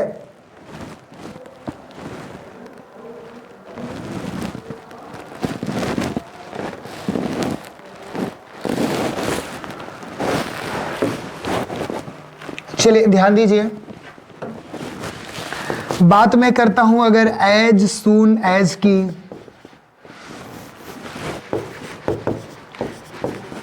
एज सून एज, बात करूंगा एज की, बात करूंगा सिंस की। तो ठीक है, एक चीज यहां से आप समझ लो, क्या करना है कि इनके बाद कभी भी ना तो दिन लगा सकते हैं, ना तो 10 लगा सकते हैं, ना तो दियर फॉर लगा सकते हैं। इस बात को एकदम दिमाग में अच्छे तरीके से कैच कर लो, अच्छे तरीके से बॉक्स में डाल लो। क्यों होता है पता है? क्योंकि ये खुद ही रीजनेबल कंजंक्शन होते हैं भाई। कंजंक्शन ऑफ रीजन इनको खुद ही कहा जाता है। क्या बोला मैंने? कंजंक्शन ऑफ रीजन ये खुद ही होते हैं, ठीक है ना। इसमें आपका सो भी आता है। इन सब के बाद कभी भी हम ना दिन का प्रयोग करेंगे, ना 10 का प्रयोग करेंगे, ना ही डियर फॉर का प्रयोग करेंगे। इन बातों को ध्यान से समझिएगा भाई। एज सुन एज आ गया, यहां पर प्रश्न पढ़ता हूं, as soon as the pen rings the bell first, यहां सर दिन आएगा ही नहीं। इन सब बात के कॉन्सेप्ट को नोट कर लीजिएगा। सो हो गया, as soon as हो गया, as हो गया, since हो गया। इन सब के बाद ना 10 आता है, ना therefore आता है मेरे भाई, ना then आता है। दिमाग में डाल लो सर, कॉन्सेप्ट क्लियर है। इसका मतलब आपका ये सी पार्ट बेहतरीन तरीके से गलती पकड़ी गई दोस्तों। चलिए अगले प्रश्न में आपको ले चलते हैं। बेहतरीन तरीके से यार सेशन को ज्यादा से ज्यादा शेयर कर दिया करो यार। चलो अगले प्रश्न पे चलते। इससे पहले मैं आपको बता दूं, आ रहे हो कि कंप्लीट बैच आप सबके बेस में स्ट्रीम 91 के इस बेटर प्लेटफॉर्म पे आपको प्रोवाइड कराया जा रहा है। जो भी इंटरेस्टेड होंगे जल्द से जल्द इस बैच से जुड़ सकते हैं, बेहतरीन अपॉर्चुनिटी आपको मिलेगी दोस्तों। चलिए अगला प्रश्न आप सबके बीच में है और जल्द से जल्द इस प्रश्न का जवाब देंगे। बोला क्या कि Dudhiraj has been writing the essay for 2 hours but he still has not finished. इस प्रश्न को बेहतरीन तरीके से करेंगे दोस्तों। बहुत ही बेहतरीन आपको कॉन्सेप्ट यहाँ पे मिलने वाला है। जल्द से जल्द इस प्रश्न का जवाब दीजिए। क्या बोला? Dudhiraj has been writing the essay, writing that essay for 2 hours। आगे बोला but he still has not finished, no error। चलिए मैं बात करता हूँ still की, नोट कर लीजिए। बात करता हूँ still की और बात करता हूँ yet की, ठीक है ना। अब यही अगर मैं बात कर लेता हूँ any की और यही मैं बात कर लेता हूँ some की, तो आपको अच्छे तरीके से पता होगा मेरे भाई, स्टिल हमेशा पॉजिटिव में यूज किया जाता है। और मैं बात करता हूं सम भी तो हमेशा कहां यूज किया जाता है? पॉजिटिव में यूज किया जाता है। येट नेगेटिव में प्रयोग होगा मेरे भाई। और बात तो एनी आपको खुद ही पता है कि ऑलवेज नेगेटिव में प्रयोग करते हैं। सारे अच्छे तरीके से इनको नोट कर लीजिए, डायरेक्ट आपसे पूछे जाएंगे। इस प्रश्न की बात करता हूं। जी हाँ दोस्तों, ध्यान से देखिए, ही हैज नॉट। अब भाई नेगेटिव है तो यहां स्टिल कहां से आ सकता है? सीधा सीधा स्टिल बोला तो सर पॉजिटिव में प्रयोग कर सकते हैं। तो आपको अच्छे तरीके से समझ जाना चाहिए था, यहां होना चाहिए था he has not finished और यहां पे आप लास्ट में क्या लगा दीजिए? yet लगा दीजिए, क्योंकि नेगेटिव में आप क्या करोगे? yet का प्रयोग करोगे, ठीक है ना। ये कॉन्सेप्ट आप अच्छे तरीके से नोट करेंगे। सर गलती पकड़ी गई जो कि डी पार्ट में है, क्योंकि स्टिल के जगह एट होना चाहिए था, क्योंकि स्टिल आपके पॉजिटिव में यूज होता है, नॉट लगा था तो एट करते। चलिए एक चीज और लिख लीजिए, ऑलरेडी लिख लीजिए मेरे भाई। चलिए हाँ, ऑलरेडी लिख लीजिए, स्टिल लिख लीजिए, येट लिख लीजिए। अगर ये चीजें आपको दिखाई देती है ना तो कहीं ना कहीं ये क्या करेंगे, आपको किस पॉइंट ऑफ व्यू में ले जाना चाहते हैं कि जो सेंटेंस होगा कहीं ना कहीं वो प्रेजेंट परफेक्ट टेंस होगा, ठीक है ना। 100% ये कॉन्सेप्ट आप दिमाग में डाल लेंगे, ठीक है ना। सर स्टिल की बात कर दिया, ऑलरेडी की बात कर दिया, येट की बात कर दिया, की बात की है, कहीं ना कहीं कहां होते हैं? प्रेजेंट परफेक्ट टेंस में होते हैं दोस्तों। प्रश्न को एक बार देख भी लो, स्टिल तो लगा था लेकिन लगा क्या? हैज लगा है, तो हैज प्रेजेंट परफेक्ट में ही होता है ना। तो कहीं ना कहीं ये चीजें क्या करते हैं? इंडिकेट आपको कर देती है लग के कि कहीं ना कहीं हमारा जो टाइम एंड टेंस में बातें करेंगे, प्रश्न करेंगे, जो टेंस होना चाहिए था कहां होना चाहिए था? प्रेजेंट परफेक्ट में होना चाहिए था। सारे कॉन्सेप्ट नोट करो, ये बहुत ही इंपॉर्टेंट है दोस्तों, ये पॉइंट आपके बीच में होना चाहिए। चलिए अगले प्रश्न में आपको ले चलते हैं। अगला प्रश्न आप सबके बीच में और जल्द से जल्द इस प्रश्न का जवाब दीजिए दोस्तों। क्या बोला? If the tourist would have come here I would certainly have taken them around. इस प्रश्न का जल्द से जल्द जवाब दीजिए, जल्द से जल्द इस प्रश्न का जवाब देंगे दोस्तों।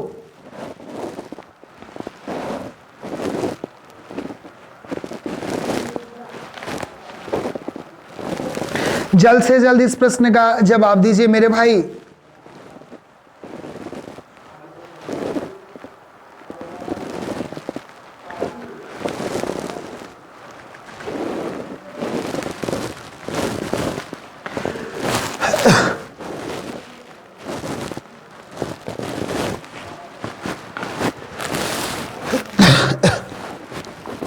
क्या बोला? If the tourist would have come here I would certainly have taken. एक चीज मैं आपको बता दूं, यहां देखिए इंडिकेट कर दिया कि अगर इफ की बात कर दिया मतलब जो बातें रियल ना होंगी, क्या बोले कि जैसे इमेजिन आप कर रहे हो, क्या कर रहे हो? इमेजिन कर रहे हो, या बोलते हैं ना अनफिलफिल्ड डिजायर होती है, जो मतलब ऐसी चीजें जो बिल्कुल सोच रहे हो आप ऐसी क्लियर ना हो, तो इन कंडीशन में ध्यान रखिएगा कभी भी वुड हैव का प्रयोग आप इफ क्लास में नहीं करोगे मेरे भाई। यहाँ स्ट्रक्चर क्या बनता है, जैसे मैंने बोला ये इफ क्लास हो गया, इफ के बाद आपने सब्जेक्ट लगाया, फिर यहाँ हैड आप यूज कर सकते हो, हैड के बाद वर्ब की थर्ड फॉर्म। ये पास्ट की हम बातें बता रहे हैं, पास्ट में आप ऐसा करोगे क्योंकि आप वहां बोलते हैं ना कि जो चीजें आप थॉट करते हो इफ क्लास में। आगे क्या हो जाएगा? आगे आपका सब्जेक्ट हो जाएगा, अगले क्लास की हम बात कर रहे हैं। आगे आप क्या करोगे? आगे आप सब्जेक्ट लगा दोगे, उसके बाद आप क्या करोगे? वुड लगाओगे, कुड लगाओगे, माइट लगाओगे। सीधा आप अच्छे तरीके से आपको समझना है। और अगर ये हैड लगा दिया है तो वुड हैव, उसके बाद कुड हैव, फिर माइट हैव, ये चीजें आपको नोट करना होता है। लेकिन एक चीज तो पहले ही क्लियर हो गया कि सर ये वुड हैव हमारे इफ क्लास में नहीं आता, ये कहीं ना कहीं बात करेंगे तो मेन क्लास में आएगा। जैसे यहां देखिए वुड आपकी लगी है, वुड सर्टेनिटी, हैव ये चीजें लगी है, तो सर ये मेन क्लास में होता है। अगर पास्ट में किसी काम को मतलब बोलते हैं ना कि जो थॉट होती है रियल नॉट रियल होती है, जो इमेजिन होती है। मैंने बोला जैसे यदि मैं राजा होता, ये चीजें आप अगर करते हो तो बोलते हैं ना सर वो आज नहीं लगा सकता, if I were a king लगाऊंगा। तो इस अगर कंडीशन में बात करते हो तो इफ क्लास में कभी वुड हैव का प्रयोग नहीं करेंगे। करते कब है? मेन क्लास में हम लगाते हैं। लेकिन इस क्लास में आपका क्या होता है, अच्छे तरीके से मैं इनको नोट कर ले रहा हूं, आप नोट कर लीजिए, इस क्लास को अच्छे तरीके से नोट कर लीजिए। जब बात इफ क्लास का क्या स्ट्रक्चर होता है देखिएगा, अगर मैं इफ क्लास की बात कर दिया, इफ के साथ हेड लग के और V3 लग जाता है, तब के कंडीशन में मेन क्लास में क्या होता है? ये हमारी इफ क्लास की बातें हैं, किसकी है? ये हमारी इफ क्लास की बात है, नोट करिएगा। तब जाके मेन क्लास में आपका क्या होगा? तब जाके आपका मेन क्लास में क्या होगा? सब्जेक्ट होगा, उसके बाद आपका वुड के साथ हैव लग जाएगा। वुड के साथ क्या कर देना? हैव लगाना है। आप कुड के साथ क्या कर दोगे? हैव लगा दोगे। आप माइट के साथ क्या कर दोगे? माइट के साथ और लोग हैव लगा दोगे, और सब के साथ वर्ब की थर्ड फॉर्म लगानी है। ये हमारे मेन क्लास में होता है। लेकिन कभी भी आपको ध्यान रखिएगा इफ क्लास में आपको वुड हैव नहीं लगाना है। सर बी पार्ट में एरर है। बेहतरीन तरीके से इस कॉन्सेप्ट को आप नोट कर लेंगे। एक ही बचा था, बाकी कंडीशनल में सब चीजें मैं आपको बता दिया हूं दोस्तों। तो कंडीशनल वाले जितने भी क्लास के क्वेश्चन है, जितने भी बनने वाले संभावित प्रश्न है, एक बार जाके अच्छे तरीके से प्लेलिस्ट में उन्हें भी पढ़ लेना। और ये भी जो अगला कॉन्सेप्ट था वो आप सबके बीच में मैंने दे दिया। इस प्रकार के प्रश्न पूछे जाते हैं दोस्तों। अब देखिए क्या लेवल इनका है, अच्छे तरीके से आप एकदम बता रहे उड़ा देंगे। कॉन्सेप्ट क्लियर रखिए, सब उड़ जाएगा। चलिए अगला प्रश्न आप सबके बीच में, और जल्द से जल्द इस प्रश्न का जवाब दीजिए। क्या बोला? बहुत ही कॉन्सेप्चुअल प्रश्न आप सबके बीच में है दोस्तों। Everyone agrees that the Ganga is the holiest of all other rivers. एक चीज मैं आपको बताऊं, कॉन्सेप्ट समझना दोस्तों, बस थोड़ी बहुत यहां पे कॉन्सेप्ट लगाने की बात है। अगर मैं बात किया CD कहने का मतलब हो गया आपकी कंपैरेटिव डिग्री की बात कर दिया, ठीक है ना। और मैंने बोला SD, तो ये हमारी हो गई सुपरलेटिव डिग्री, ठीक है ना। और यहां अगर मैं PD भी लिख दूं तो ये हमारी पॉजिटिव डिग्री हो गई। तो कोई भी एडजेक्टिव मैं बोलता हूं ना तो वो हमेशा पॉजिटिव डिग्री में ही होगी, मतलब वो एकदम लेवल की बात कर दिया तो पॉजिटिव डिग्री। किसी से कंपेयर कर रहे हैं तो वो हमारी कंपैरेटिव डिग्री। लेकिन अगर किसी से कंपेयर करने के लायक है ही नहीं, कहने का मतलब कोई उसके लायक नहीं, ये बात समझिएगा कि मतलब किसी का उससे हम कंपेयर नहीं कर सकते, तभी जाके वो कहां आती है? आपके सुपरलेटिव डिग्री। सुपरलेटिव डिग्री में आने का मतलब क्या होता है? सबसे बेहतर। क्या होता है? बोलते हैं ना, यहां जैसे मैंने लिख दिया बेस्ट लिख दिया, तो बेस्ट कहने का मतलब आप उससे किसी का कंपेयर नहीं कर सकते। तो बात अगर हम करेंगे सुपरलेटिव डिग्री की तो वहां पे एक शब्द तो कभी आ नहीं सकता। क्या नहीं आ सकता? सर अदर तो आ नहीं सकता। क्यों नहीं आ सकता? क्योंकि यार जब सबसे बेटर है तो दूसरे की बात आप क्या कर रहे हो? बात जब सुपरलेटिव डिग्री की कर दिया तो अदर की बात नहीं करेंगे। ये अदर कब आ सकता है? जब मैं किसी से कंपेयर कर रहा हूं तब ये शब्द लगा सकते हैं। और अदर शब्द कभी सुपरलेटिव सुपरलेटिव डिग्री में नहीं आएगा, क्योंकि सबसे बेटर है, किसी की उसके कंपेयर नहीं कर सकते। जब मैं यहां हॉलिएस्ट की बात किया तो ये हमारी क्या हो गई, सुपरलेटिव डिग्री हो गई। तो यहां क्या बोला, एवरीवन एग्रीज दैट, सब लोग क्या सहमत है इस बात से, द गंगा इज द हॉलिएस्ट, जो गंगा होती है पवित्र होती है आप ऑल अदर रिवर्स, किसी अन्य रिवर से। तो ये काहे कंपेयर आप कर रहे हो, अदर शब्द कभी भी सुपरलेटिव डिग्री के साथ नहीं लगा सकते। कॉन्सेप्ट क्लियर रखना दोस्तों, लेकिन कंपैरेटिव की बात करेंगे तो आप लगा सकते हैं। सर एकदम बेहतरीन तरीके से सी पार्ट मेरा है कॉन्सेप्ट, उम्मीद करता हूं दोस्तों समझ में आ गया। बेहतरीन कॉन्सेप्ट है दोस्तों, एकदम मैं बोला ना दिल एकदम गदगद हो जाएगा और एकदम देखते ही आप सॉल्व कर लोगे। क्वेश्चन बेस्ड कॉन्सेप्ट पढ़ाने का यही तरीका होता है दोस्तों, कि प्रश्न आप सबके बीच में आएगा और ये चेहरा जरूर याद आ जाएगा, क्योंकि डायरेक्ट सही करके आओगे यार। चलो आपको अगले प्रश्न में ले चलते हैं, बिल्कुल समय नहीं लगने वाला। इस प्रश्न की अगर मैं बात बोला तो बोला no man in our country is as rich as he is. इस प्रश्न की अगर मैं बात करता हूं तो एक चीज आपको समझना है, बोला नो मैन, कोई भी आदमी नहीं। एक चीज बताओ, जैसे ये हमारा ग्रुप हो गया, क्या हो गया, ये हमारा ग्रुप हो गया। अब इस ग्रुप में ही मैं क्या कर दूं, इस ग्रुप में ही मैं बोला कि कंपेयर की बात कर दिया, इस ग्रुप में ही कंपेयर की बात किया।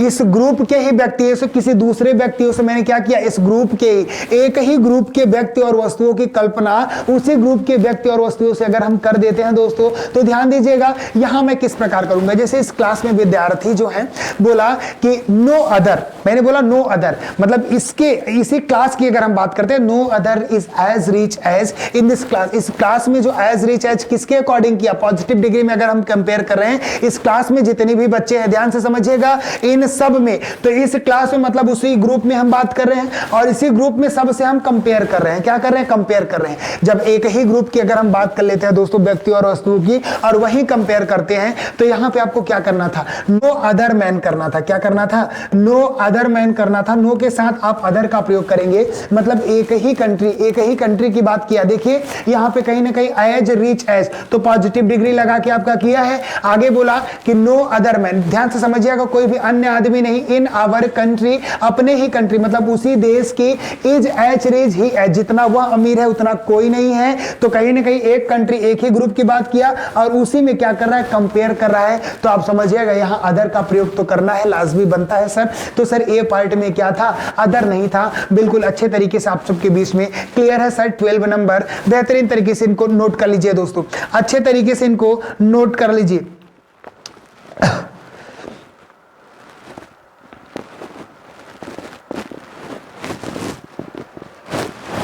चले good.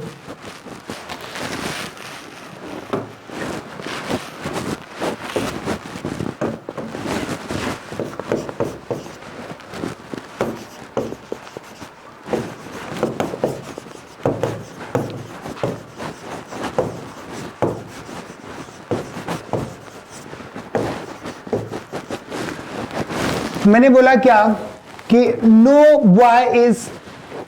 Boy of this class, उसके बाद as good as Ram is. मैंने बोला कि जितना राम क्या है, गुड है, अच्छा है, और इस क्लास में और सारे बच्चे उतने नहीं। तो एक ही क्लास, एक ही ग्रुप में बहुत सारे बच्चे बैठे हैं, उसमें मैंने क्या किया, राम से कंपेयर कर दिया। तो भाई यहां नो तो बिल्कुल बोलना गलत है, नो के साथ हम क्या करेंगे, अदर का प्रयोग हम करेंगे। और बात कंपेयर किसमें हो रही है, कंपेयर सर गुड लगाए तो पॉजिटिव डिग्री में ही हो रहा है। No other boy of this class, इस क्लास का कोई भी अन्य लड़का राम जितना अच्छा नहीं है। तो उसी ग्रुप में उसी व्यक्ति से क्या किया, उनके जितने भी सहपाठी थी उन्हीं से तुलना कर रहे हैं। तो एक ही ग्रुप के अगर व्यक्ति वस्तुओं से हम तुलना करते हैं दोस्तों, तो वहां अदर का प्रयोग आपको करना लाजमी होगा। बिना प्रयोग किए आपके सेंटेंस का अर्थ ही नहीं बनेगा, निरर्थक होगा दोस्तों। इस बात को दिमाग में रख लीजिएगा। चलिए अगले प्रश्न में आपको ले चलते हैं। इससे पहले मैं आपको बता दूं, जिसका आपसे बहुत दिनों से इंतजार था दोस्तों, आप सबके बीच में वो बैच एकदम फ्रेश बैच, अच्छे तरीके से नवीन बैच आ चुकी है दोस्तों। यूपी पुलिस कांस्टेबल का नया बैच दोस्तों, जो कि आपको मात्र 1499 रुपए में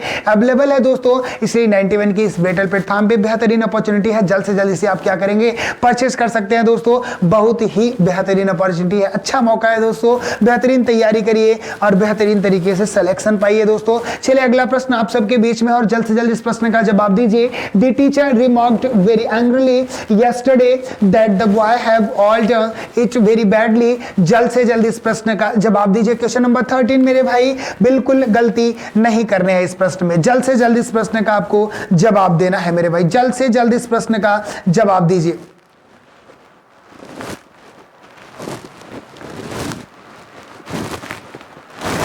चलिए, मैंने बोला ना कि जिनके अगर कॉन्सेप्ट क्लियर होंगे इनको प्रश्न में करने में कोई दिक्कत नहीं होगा। बोला द टीचर रिमार्क्ड, बात किया तो ये कहीं ना कहीं V2 ऑलरेडी पास्ट है। क्या है? V2 ऑलरेडी वहां क्या है?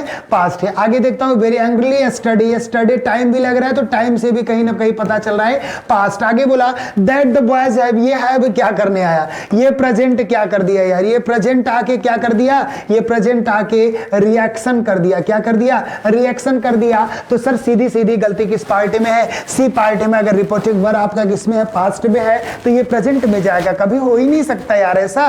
तो क्या करेंगे? हैव के जगह पे आपको हैड का प्रयोग करना होगा। दोस्तों कॉन्सेप्ट क्लियर रखो, प्रश्न उड़ा दोगे कितने भी खतरनाक प्रश्न होंगे। मैंने आपको क्या बोला? जब जो सब्जेक्ट जिस चीज को फेस करेगा भाई, जिस टेंस को रिफर करेगा, पूरे सेंटेंस की हालात उसी टेंस में प्रीफर होनी चाहिए। दोस्तों इस बात को दिमाग में डाल लो। ऐसे कॉन्सेप्ट जो एकदम अलग हो और एकदम दिमाग में आपको डायरेक्ट पहुंचे, दोस्तों उस प्रश्न को आपको पढ़ना है। चलिए, बेहतरीन तरीके से आपके जवाब मिल गए। आपको ले चलते हैं अगले प्रश्न में। बोला कि have U turn detective that you keep your I on me like this. इस प्रश्न को जल्द से जल्द बताइए। और बेहतरीन प्रश्न है दोस्तों, और शानदार प्रश्न है। और मैं बोलता हूं सब बच्चे इस प्रश्न का जवाब बिल्कुल अच्छे तरीके से गलत करेंगे। इस बात को नोट कर लीजिए, सब गलत करेंगे दोस्तों। इस प्रश्न का जवाब सब गलत करेंगे और जल्द से जल्द बताएंगे। कोई भी एक बच्चा इस प्रश्न का जवाब देकर बताए, और सब गलत करेंगे उम्मीद है दोस्तों।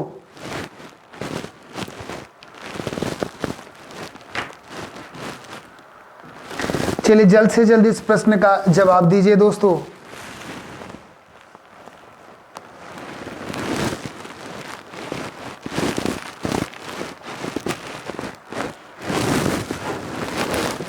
बोला कि have U turn detective that you keep your I on me like this. भाई डिटेक्टिव कहने का मतलब क्या होता है? जल्द से जल्द बताएंगे what is the mean of detective. और इस प्रश्न को अच्छे तरीके से आप जवाब दीजिए। क्या आंसर होगा? जल्द से जल्द इस प्रश्न का जवाब देंगे। क्या हो सकता है? शानदार प्रश्न है दोस्तों, और मैं बोलता हूं कि सब इसको गलत जरूर करेंगे, सब इसको जरूर गलत करेंगे दोस्तों।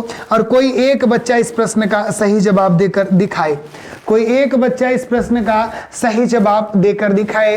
शानदार प्रश्न है। यहां से एक बेहतरीन अपॉर्चुनिटी आपको देता हूं दोस्तों। डिटेक्टिव कहने का मतलब होता है जासूसी। क्या होता है? जासूसी। जासूसी करने के लिए होती है डिटेक्टिव। आगे बोला that you keep your I on me like this. Have U turn, बोला हैव यू टर्न डिटेक्टिव। जैसे बोले डिटेक्टिव की अगर बातें हो, जासूसी की बातें हो, बोला दैट यू कीप योर आई, आप क्या करोगे? अपनी आंखों को रोकेगे। किस प्रकार? ऑन मी लाइक दिस, जैसे हम अपनी आंखों को करते हैं। मतलब एक तरीके से सारी चीजें टॉलरेट करना। इस प्रश्न की अगर बात करेंगे दोस्तों, तो जल्द से जल्द आप बताइए कि क्या होना चाहिए था। चलिए देखिए, यहां पे आपको दिख रहा है क्वेश्चन मार्क दिखा, तो WH वाला तो कोई फंक्शन है नहीं। फिर भी ये देखिए हैव आपका पहले लग गया है, तो सर यहां तो बातें बिल्कुल सही है। आगे बोलता हूं कि हैव यू टर्न, हैव के साथ देखिए ये वर्ब की थर्ड फॉर्म भी लगा है। Detective that you keep your I on me like this. Like this मतलब मेरे जैसे, जो काम लाइक इस प्रकार से, मेरे जैसे जो भी है। तो कहीं ना कहीं इस प्रश्न में अगर बात करते हैं दोस्तों, तो कोई भी ग्रामर मिस्टेक नहीं है, आपका नो एरर है इस प्रश्न में। अच्छे तरीके से देखिएगा, कोई भी एरर नहीं करना है, लेकिन नहीं मानेंगे। कोई ना कोई गलती तो सर दिख ही रही होगी, और उस गलती को बिल्कुल, अगर गलती नहीं दिखी तो बिल्कुल सर हम गलत हैं, कहीं ना कहीं गलती हो सकती है। चलिए कोई ना कोई तुक्का मार देता है, ऐसा नहीं करना है दोस्तों। मैं यही चीजें आपको समझाना चाहता हूं। क्यों 2-3 आपको नो एरर के प्रश्न लाता हूं? इसीलिए क्योंकि मुझे पता है कि आपसे नो एरर के प्रश्न जरूर पूछेंगे। आप जाके प्रीवियस ईयर का प्रश्न सॉल्व करेंगे दोस्तों। 10 प्रश्न आप सॉल्व करते हो तो 2 से 3 आपको ऐसे प्रश्न मिलेंगे जिसमें आपके ऑप्शन नो एरर सही होंगे दोस्तों। ये तरीका उसको भी पता है कि बच्चा कॉन्फिडेंट होकर आता नहीं, और कोई ना कोई गलतियां तो जरूर करके आएगा, कोई ना कोई गलती जरूर निकाल देगा। तो इससे आपको बचना है दोस्तों। तो नो एरर आपका बिल्कुल सही है। चलिए अगला प्रश्न आप सबके बीच में, और जल्द से जल्द इस प्रश्न का जवाब दे दीजिए। क्या होगा? जल्द से जल्द इस प्रश्न का जवाब दीजिए। बोला से asked him what it was that made him so much stronger and braver than उसके बाद एनी मैन। अब इस प्रश्न की अगर हम बात करते हैं ना, तो एक चीज आप बता दीजिए कि सर कहीं ना कहीं वाट लगा और वाट के बाद कहीं ये तो दिखा नहीं है, फुल स्टॉप दिखा है, तो वाट के बाद कहीं ना कहीं डायरेक्ट सब्जेक्ट आ गया। बिल्कुल सही है। आगे बोला कि सो मच स्ट्रॉन्गर देन, देखा सी आस्क्ड हिम, उसने क्या किया, मुझसे पूछा what it was that made him so much stronger and braver. जो चीजें मैंने बनाई, क्या so much stronger and braver, क्या है, बहुत ज्यादा स्ट्रॉन्गर है, मतलब मजबूत और बहादुर है, देन एनी मैन। अब देखो बात किसका कर दिया, स्ट्रॉन्गर एंड ब्रेवर, कहने का मतलब हो गया कंपैरेटिव डिग्री। जब कंपैरेटिव डिग्री की बात करेंगे तो किसी से कंपेयर करेंगे, अदर शब्द का प्रयोग करेंगे। बात अगर हम सुपरलेटिव डिग्री की कर दिए तो किसी से कंपेयर हमको नहीं करना होता है, सबसे बेस्ट, तो अदर का प्रयोग यहाँ पे नहीं करते दोस्तों, लेकिन कंपैरेटिव डिग्री में करते हैं। तो एनी अदर मैन होना चाहिए, क्या होना चाहिए था, एनी अदर मैन होना चाहिए था, जो कि सर आपके किस पार्ट में एरर है, डी पार्ट में है। बेहतरीन तरीके से आपको समझना होगा दोस्तों। चलिए बेहतरीन तरीके से अगला, इससे पहले मैं आपको एक अपॉर्चुनिटी बताता हूं, आप सबके बीच में यूसीजी नेट पेपर फर्स्ट की जो भी तैयारी कर रहे होंगे दोस्तों, उनके लिए मात्र 999 रुपए में बैच है, जल्द से जल्द इसको परचेज कर सकते हैं। अधिक जानकारी के लिए 7007734525 पे कॉल करेंगे। तो चलिए दोस्तों बिना समय गवाए अगले प्रश्न पे चलते हैं, और अगला बेहतरीन प्रश्न आप सबके बीच में है जेन्युइन। इस प्रश्न का अच्छे तरीके से आप जवाब देंगे कि क्या होगा।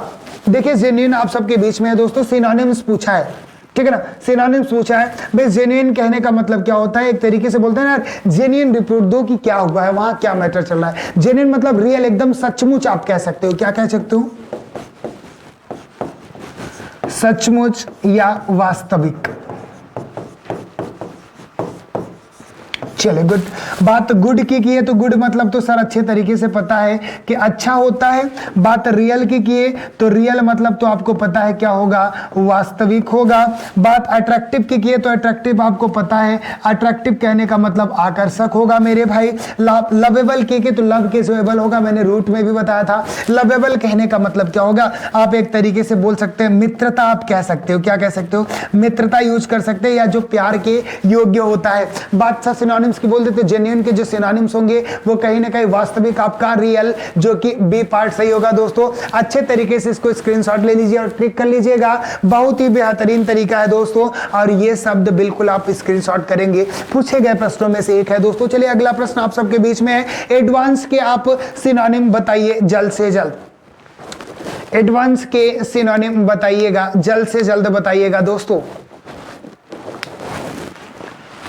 चलिए एडवांस कहने का मतलब क्या होता है मेरे भाई, एडवांस कहने का मतलब होगा, एक तरीके से बोलते हैं ना, एडवांस में आपको मैं क्या कर रहा हूं, बधाई दे रहा हूं। कुछ लोग क्या है कि कल अपना ये मकर संक्रांति सेलिब्रेट करेंगे, उनके लिए मैंने एडवांस में उनको क्या किया, आज ही के दिन क्या मैंने बोला कि विश किया कि यार आप सभी को मकर संक्रांति की ढेर सारी एडवांस में हार्दिक बधाई, जो कल होंगे, तो इसे समझिएगा एडवांस मतलब अग्रिम हो जाएगा।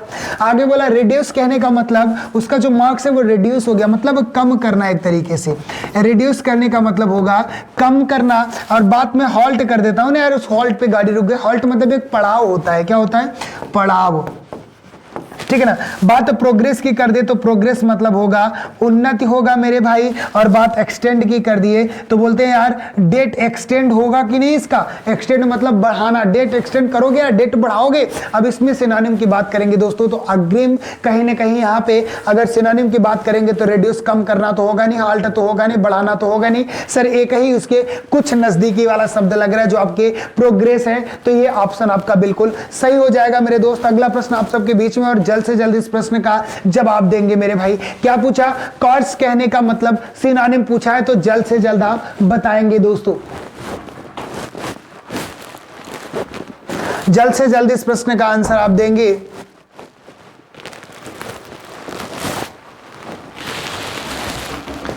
चलिए क्या बोला, कॉर्ड्स कहने का मतलब होगा मेरे भाई खुरदुरा होता है, क्या होता है, खुरदुरा, बिल्कुल। अब एकेडमिक कहने का मतलब आप तो जानते हो यार, एकेडमिक क्लासेज है तो एकेडमिक एक तरीके से आप यूज करेंगे शैक्षिक के लिए, ठीक है ना। ग्रेन मतलब क्या होता है, ग्रेन तो आपकी होगी अनाज से संबंधित है, ठीक है ना। अब बोला रफ कहने का मतलब होता है भद्दा होता है, रफली होता है, या यहाँ भी खुरदुरे से सेंस में होंगे। अब ट्रेनिंग कहने का मतलब क्या होता है यार, वो ट्रेनिंग पे गए हैं। ट्रेनिंग कहने का मतलब एक तरीके से आप समझ सकते हो सीखने के लिए, या जो ट्रेनिंग आपका शब्द यूज होता है आप समझ रहे हो, तो सीखने से संबंधित है, ये क्या है, सीखने से संबंधित। इसके लिए जो वन वर्ड का शब्द हो, एक शब्द हो, वो आप बता देंगे मुझे। ऑफ कोर्स खुरदरा से अगर सिनोनिम की बात करेंगे तो सर आपका सी नंबर होगा जो कि रफ होगा, तो अच्छे तरीके से इनको नोट कर लीजिए। चलिए अगले प्रश्न में आपको ले चलते हैं, और इससे पहले मैं आपको बता दूं आप सबके बेस में हिंदी इंडिविजुअल का कंप्लीट कोर्स आ चुका है दोस्तों, जो कि मात्र 999 रुपए में। जल्द से जल्द इसे परचेस कर लीजिए। अधिक जानकारी के लिए आप 7007734525 पे कॉल करेंगे दोस्तों। तो चलिए इसी के साथ अगला प्रश्न आप सबके बीच में आता है, और दोस्तों ध्यान दीजिएगा, ये श्रृंखला बेहतरीन तरीके से कंटिन्यू चलती रहेगी आप सबके बीच में। और इसी बीच आप सबके बीच में ध्यान से एक चीज समझिएगा कि सिनोनिम एंटोनिम्स की दोस्तों बेहतरीन तरीके से आपको मैट्रिक बेस पे लेकर आऊंगा। जो पिछले ईयर में जितने भी पूछे गए सिनोनिम एंटोनिम्स है, उसको इस ट्रिक के माध्यम से किस प्रकार याद कर सकते हैं, वो तरीका मैं आपको दूंगा दोस्तों। तो अच्छे तरीके से बने रहेंगे हमारे साथ, और इस प्रश्न का जवाब दीजिए जल्द से जल्द। एडवांस्ड के एंटोनिम्स बताने हैं दोस्तों, जल्द से जल्द बताइए।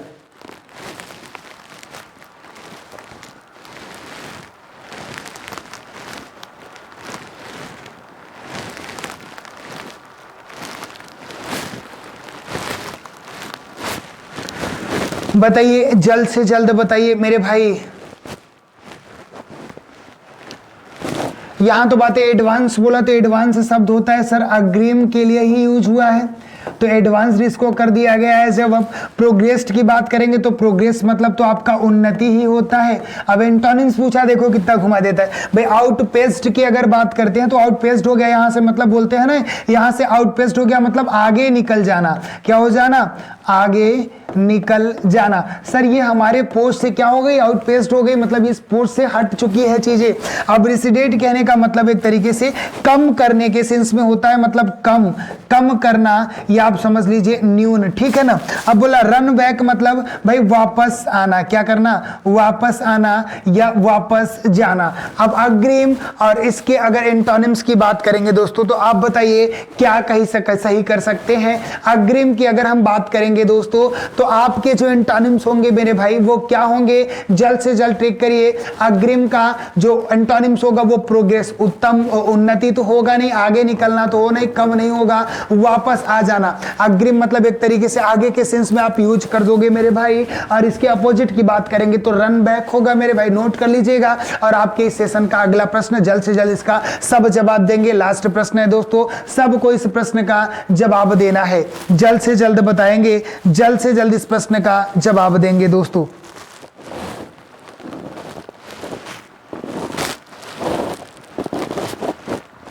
जल्द से जल्द इस प्रश्न का जवाब देंगे।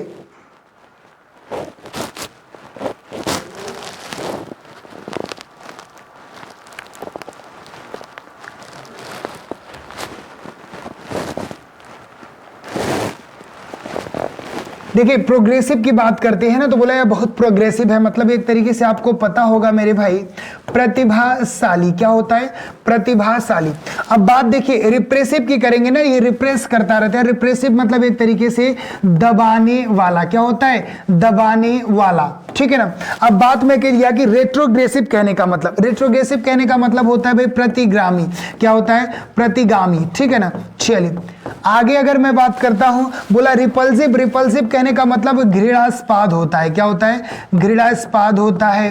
अब आगे बोला कि अग्रेसिव कहने का मतलब क्या होता है? अग्रेसिव कहने का मतलब उत्तेजित होना। क्या होना? उत्तेजित होना। अब इनके एंटोनिम्स आप जल्द से जल्द ठीक कर दीजिए कि प्रतिभाशाली। अब इसके अगर एंटोनिम्स की बात करेंगे दोस्तों, तो क्या होगा? जिसके अंदर बहुत ज्यादा प्रतिभा। अब बताइए एक चीज मैं बोलता हूं कि प्रतिभाशाली की अगर हम एंटोनिम्स की बात करेंगे तो दबाने वाला तो होगा नहीं सर, ये तो होगा नहीं। प्रतिगामी तो होगा नहीं, घृणा करने वाला। बताइए घृणा करने, घृणास्पद होगा कि उत्तेजित करना? उत्तेजित होने, बहुत एग्रेसिव माइंड का है यार, बहुत प्रतिभाशाली, प्रोग्रेसिव है और वो बहुत एग्रेसिव है। ध्यान से देखिएगा, जब इसके एंटोनिम्स की बात करेंगे मेरे भाई, उत्तेजित होना यानी आपका डी एग्रेसिव होगा। प्रतिभाशाली, जो प्रतिभाशाली होते हैं ना, किसी की बात वो चढ़ते नहीं, एग्रेसिव माइंड नहीं रखते दोस्तों, इस बात को ध्यान दीजिएगा। जितने भी ऑप्शन होंगे ना, यहाँ रेट्रोग्रेसिव भी कई बच्चे सही करके चले आते हो, तो रेट्रोग्रेसिव इन सब के ऑड ऑप्शन वाला काम नहीं करना है सर, उससे मिलता जुलता है ये तो नहीं सही हो जाएगा। तो अच्छे तरीके से समझेंगे। इस प्रकार से ये श्रृंखला बेहतरीन तरीके से आप सबके बीच में खत्म हुई दोस्तों। और यहीं पे मैं आपको बता दूं, नितिन सर द्वारा लिखे गए सारे हैंड रिटन बुक्स आप सबके बीच में अवेलेबल है, जिसमें आपकी एंशिएंट हिस्ट्री, मेडिवल और मॉडर्न, साथ ही साथ सामान्य सामान्य हिंदी, इंडियन ज्योग्राफी, भारतीय राज्य व्यवस्था और फिजिक्स, केमिस्ट्री और बायोलॉजी आप सबके बीच में अवेलेबल है दोस्तों। जो भी इंटरेस्टेड होंगे जल्द से जल्द परचेस कर सकते हैं। अगला कवर पेज थैंक यू का मिला दोस्तों, मतलब आप सबसे विदा लेना चाहता हूं और मिलते हैं आपसे अगली क्लास में बेहतरीन तरीके से नए जोश के साथ दोस्तों। ठंड का मौसम है, रजाई के अंदर रहिए। श्री 91 का परिवार का आप साथ कभी नहीं छोड़ेगा दोस्तों, हर पल आप सबके बीच में उपलब्ध रहेंगे दोस्तों। और एक चीज मैं आपको बताता हूं कि CHSL जिस प्रकार हम लोगों ने टारगेट किया है उसको अच्छे तरीके से अंत भी करेंगे दोस्तों। बेहतरीन तरीके से बने रहेंगे हमारे साथ। शाम के 7 बजे वाली क्लास में अच्छे तरीके से आपको सारे कॉन्सेप्ट बेहतरीन तरीके से दिया जाएगा दोस्तों। तो चलिए आप सबसे मिलते हैं अगले क्लास में, तब तक के लिए स्वस्थ रहे, मस्त रहे, खिलखिलाते रहे। जय हिंद दोस्तों।